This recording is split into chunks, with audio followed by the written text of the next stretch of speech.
وَلَقَدْ يَسَّرْنَا الْقُرْآنَ لِلذِّكْرِ فَهَلْ مِن مُّدَّكِرٍ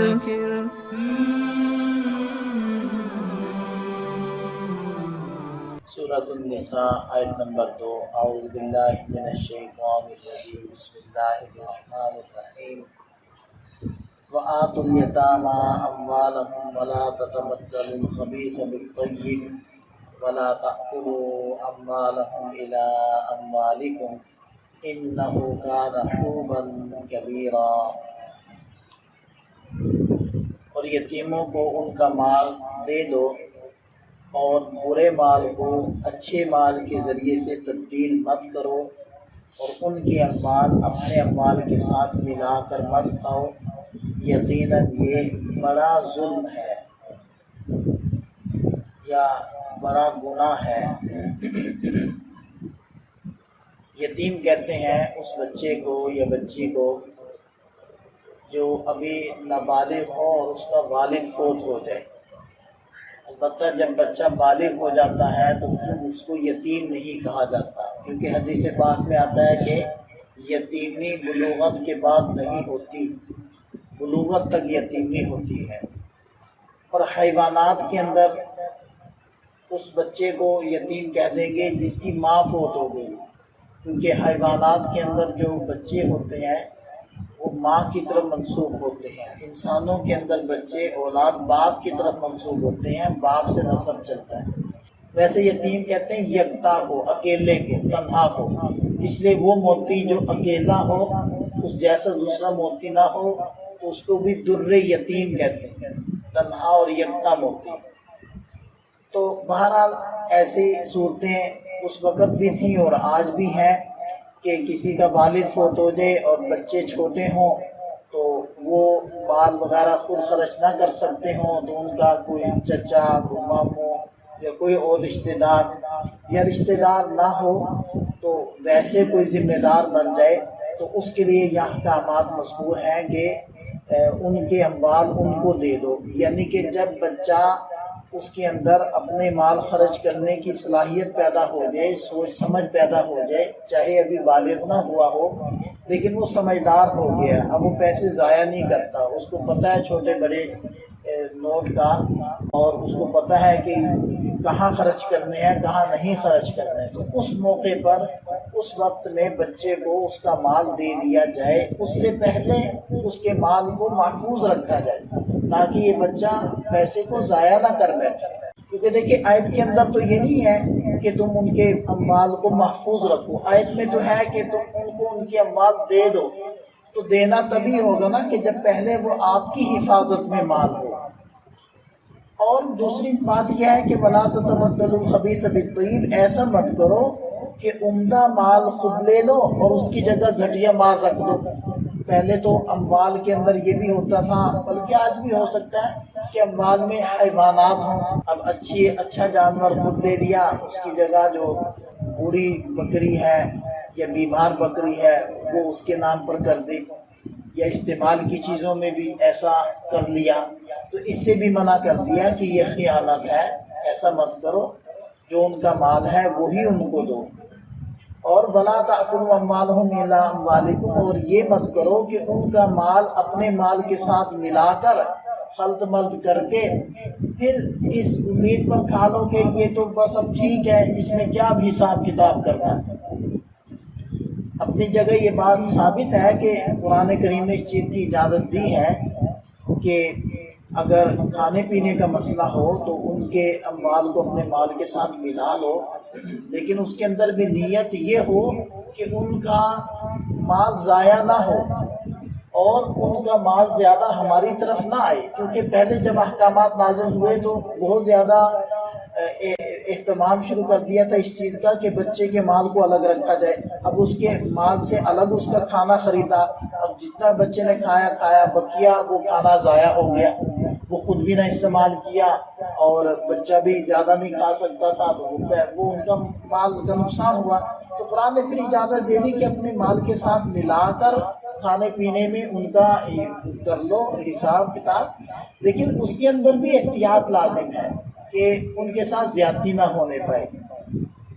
تو بہرحال کوئی بھی ایسی شکل کہ جس سے بچوں کو ان کے اموال کا نقصان ہو، اس شکل سے اللہ تعالیٰ نے منع فرما دیا اور ارشاد فرمایا انہ کان حوبا کبیرا، یہ بڑے درجے کا گناہ ہے کہ ان کا مال کسی بھی طریقے سے کسی بھی شکل میں تم ہڑپ کر جاؤ اور ان کا مال کھا لو، یہ بڑا گناہ ہے۔ وَإِنْ خِفْتُمْ أَلَّا تُقْسِطُوا فِي الْيَتَامَىٰ، اور اگر تمہیں ڈر ہو کہ تم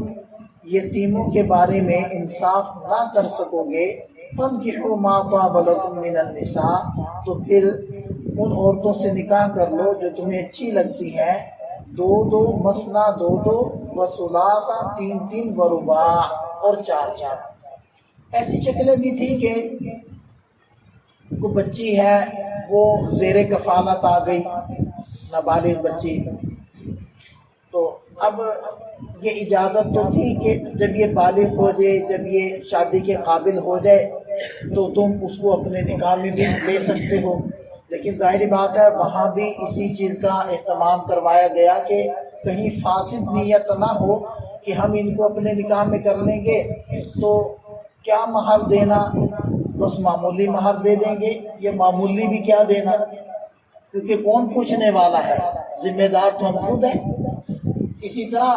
یہ بھی نیت ہو سکتی تھی کہ ان کے پاس جو مال ہے ان کو وراثت میں ملا ہے اس کے اوپر بھی قبضہ ہمارا ہو جائے گا، تو ایسی نیتیں نہ ہوں۔ اور اگر اس چیز کا خطرہ ہے اللہ تقسطوا، کہ تم لوگ یتیموں کے بارے میں انصاف نہ کر سکو گے، تو پھر ان سے نکاح بھی مت کرو، ان کا نکاح کہیں اور کرو، تاکہ ان کو جتنے مہر کے ان کے خاندان کے اندر جتنا مہر دینے کی عادت ہے ان کو اتنا مہر ملے اور ان کا مال خام خواہ تمہارے استعمال میں نہ آئے۔ تو تم اور عورتوں سے نکاح کر لو، ما طاب لکم، جو تمہیں اچھی لگے، جو تمہارے لیے حلال ہے، وہ 2 ہوں 3 ہوں 4 ہوں۔ اس آیت مبارکہ میں جہاں یتیم بچیوں کے بارے میں احکام حکم موجود ہے، وہیں کثرت ازدواج کے بارے میں بھی اجازت ملتی ہے، اور یہ چیز تمام اسلام سے پہلے تمام ادیان میں اور تمام خطوں اور علاقوں کے اندر یہ مربع تھی اور اس چیز کی اجازت تھی۔ پہلی کتابوں کے اندر بھی اس چیز کا کثرت ازدواج یعنی ایک سے زیادہ نکاح کرنا اس کی اجازت مذکور تھی، اور جتنی بھی اس وقت تہذیبیں یا قومیں آباد تھی سب کے اندر اس چیز کی اجازت تھی۔ اسلام نے کثرت ازدواج کا پہلے رواج نہیں ڈالا، بلکہ پہلے سے جو رواج تھا اس کو محدود کیا ہے، کہ پہلے تو یہ تھا کہ جتنے بھی نکاح کر لو، لہذا لوگ لالچ میں زیادہ سے زیادہ نکاح کر لیتے تھے، 10 عورتوں سے نکاح کیا ہوا، کسی نے 15 سے کیا ہوا ہے، کسی نے 20 سے کیا ہوا ہے، اور اس سے پہلے ادیان کے اندر وہ اس سے بہت زیادہ نکاحوں کی اجازت وہ مذکور تھی۔ اسلام نے آ کر اس تعدد کو محدود کیا، 4 تک کی اجازت دی، بس اس سے زیادہ کی اجازت نہیں دی۔ تو یہ سمجھ لینا چاہیے کہ اسلام کثرت ازدواج کی بنیاد نہیں ڈالا، اسلام نے بنیاد نہیں ڈالی اس چیز کی، اسلام نے تو پہلے سے جو چیز مربع تھی اس کو محدود کیا، اس کی کوئی حد بندی کی ہے۔ اور نبی پاک صلی اللہ علیہ وسلم کا جو کثرت ازدواج تھا وہ خاص حکم ربانی اور شریعت اور اسلام کی حفاظت کے لیے تھا۔ آپ آسان الفاظ میں یوں سمجھ لیں کہ آپ علیہ السلام کی جو گھر سے باہر کی زندگی تھی اس کو محفوظ کرنے کے لیے، اس کو یاد رکھنے کے لیے، اس کو امت تک منتقل کرنے کے لیے 1.25 لاکھ صحابہ کرام کی جماعت موجود تھی۔ اور اگر جو گھر کی زندگی ہے، ظاہری بات ہے کہ گھر کی بھی ایک مستقل زندگی ہوتی ہے اور ایک دن کا بڑا حصہ انسان کا گھر کے اندر گزرتا ہے، کچھ وقت آرام کے اندر گزرتا ہے، کچھ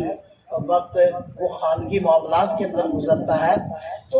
اس زندگی کو امت تک اگر پہنچانے کے لیے ایک ہی خاتون ہوتی تو ظاہری بات ہے بہت سارے گوشے، بہت سارے زندگی کے حصے اور پہلو وہ امت سے اوجھل رہ جاتے۔ تو اس کے لیے اللہ تعالیٰ نے